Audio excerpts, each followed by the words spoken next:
As we have now passed the quarter mark of the 2022-23 NBA season, which is crazy that the season has flown by like that already, it's as good a time as any to start talking about the frontrunners for all of the major regular season awards, such as the league MVP, Defensive Player of the Year, Rookie of the Year, and so on. And although so much, of course, is subject to change as we still have 3/4 of the season left to go, the early going gives us a pretty good indication of who is going to be vying for these awards. So in this video, we're going to be handing out awards, or really predicting, I guess, who I should say is likely to walk away with each NBA regular season award based on what we know as of today. If you're new to the channel, you'll probably notice this is a brand new channel. If you enjoy the content, consider subscribing, as it would mean a great deal to me to help grow the channel further. Currently, about 94% of you watching are not subscribed to the channel, which makes sense because it's new. But again, if you like the content, subscribe, hit that notification bell so you don't miss an episode, and in return, I'll be putting out more NBA content like this all season long. Now, we'll start with the biggest, most prestigious regular season award an NBA player can obtain, and that's becoming the league's most valuable player. And honestly, this is going to be one of the tightest races in years for who's going to be vying for this award, as there are a handful of players who really have a legitimate claim for why they should be crowned MVP based on what we have seen thus far. Of course, the MVP award is primarily based on an individual's performance throughout the NBA season, but a big piece of it is also how their team shows up and where they finish in the overall standings. Of course, there have been outliers in the past, guys like Russell Westbrook winning the award even though his team wasn't a top squad in the league. Even Nikola Jokic last season, as the Nuggets still good, but they finished 6th in the West and were by no means a contender last season with injuries to Jamal Murray and Michael Porter Jr. But be that as it may, you have strong candidates this season like Giannis Antetokounmpo, Jayson Tatum, Nikola Jokic yet again, Luka Doncic, and even Steph Curry. If you'd asked me who was the most likely candidate to take home the MVP last week, I would have said it was hands down Luka Doncic, because the man is straight up playing out of his mind, putting up insane numbers and actually playing some of his best defense that we have seen from him in his young career, and his team was actually showing up well in a stacked Western Conference. But as of late, the Mavs have struggled a bit, have fallen in the standings all the way to 11th in the West, losing 4 in a row and 7 of their last 10, which likely pushes Doncic's chances of winning MVP significantly lower if we're basing it off the first quarter of the NBA season, despite the fact that he's still having one of the most efficient seasons ever, leading the league in scoring by a wide margin. And then, although a guy like Nikola Jokic has been having a stellar season, just like we have seen him do the last couple of years, which really enabled him to win the award 2 years in a row, I do think MVP voting fatigue is real and would be unlikely to win the award 3 years in a row. And then, although Giannis has been playing out of his mind, dominating the court, his team is playing at a high level, as one of the best teams in the league. And then Steph Curry, another incredible year for him, showing no signs of slowing down or declining despite it being his 13th season in the league.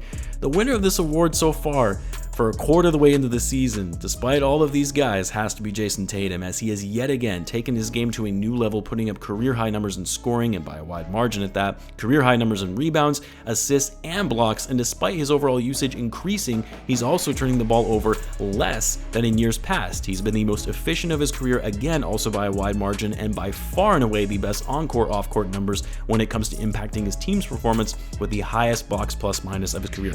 Tatum is dominating the court in every way imaginable, and not only that, his team currently has the best record in the NBA. Jayson Tatum is clearly the front runner to be winning the MVP award. Next, let's do the Defensive Player of the Year award. This is one of those awards that is a little more difficult to tell early on, but if I had to choose someone to be taking the award a fourth of the way into the season, it's got to be Giannis. I mean, it's still incredible to me that Giannis continues to be a top MVP and Defensive Player of the Year candidate for the past 3 or 4 seasons, and actually did win both awards just 3 seasons ago.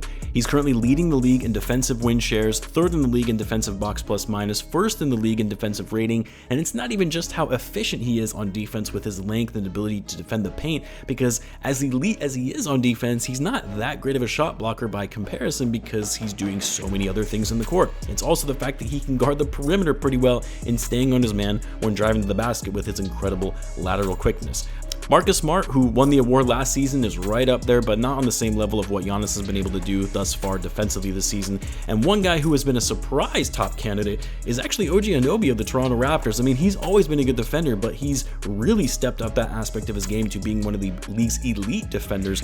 For a guy who has never even made an all-defensive team in years past, to being a top candidate for Defensive Player of the Year, at least this early on anyway. But Giannis gets the award thus far. Next, let's do Rookie of the Year. I mean, right off the bat to start the season, season, the early and easy answer was Paolo Banchero, with the way that he was putting up rookie records that hadn't been seen since the likes of Anthony Davis or even Shaquille O'Neal. But then he got injured and has missed a good amount of time in the early going. I would say even with the missed time, he's still a top candidate for the award. However, the Magic kind of played better without him, and that still remains true since he's been coming back, even though, yes, I know they've had other players out as well, but the kid who has really impressed me the most thus far is Bennedict Mathurin, the 6th overall pick by the Pacers. This guy is really good, and what was thought to be a tanking Pacers team has somehow been one of the better teams in the Eastern Conference with a record of 11-8, currently 4th in the East at the time of this recording, and he's one of the better players on that team. Like, it's different when you see a rookie putting up strong numbers on a bad team like Banchero or even Jaden Ivey, who has also been really great, by the way.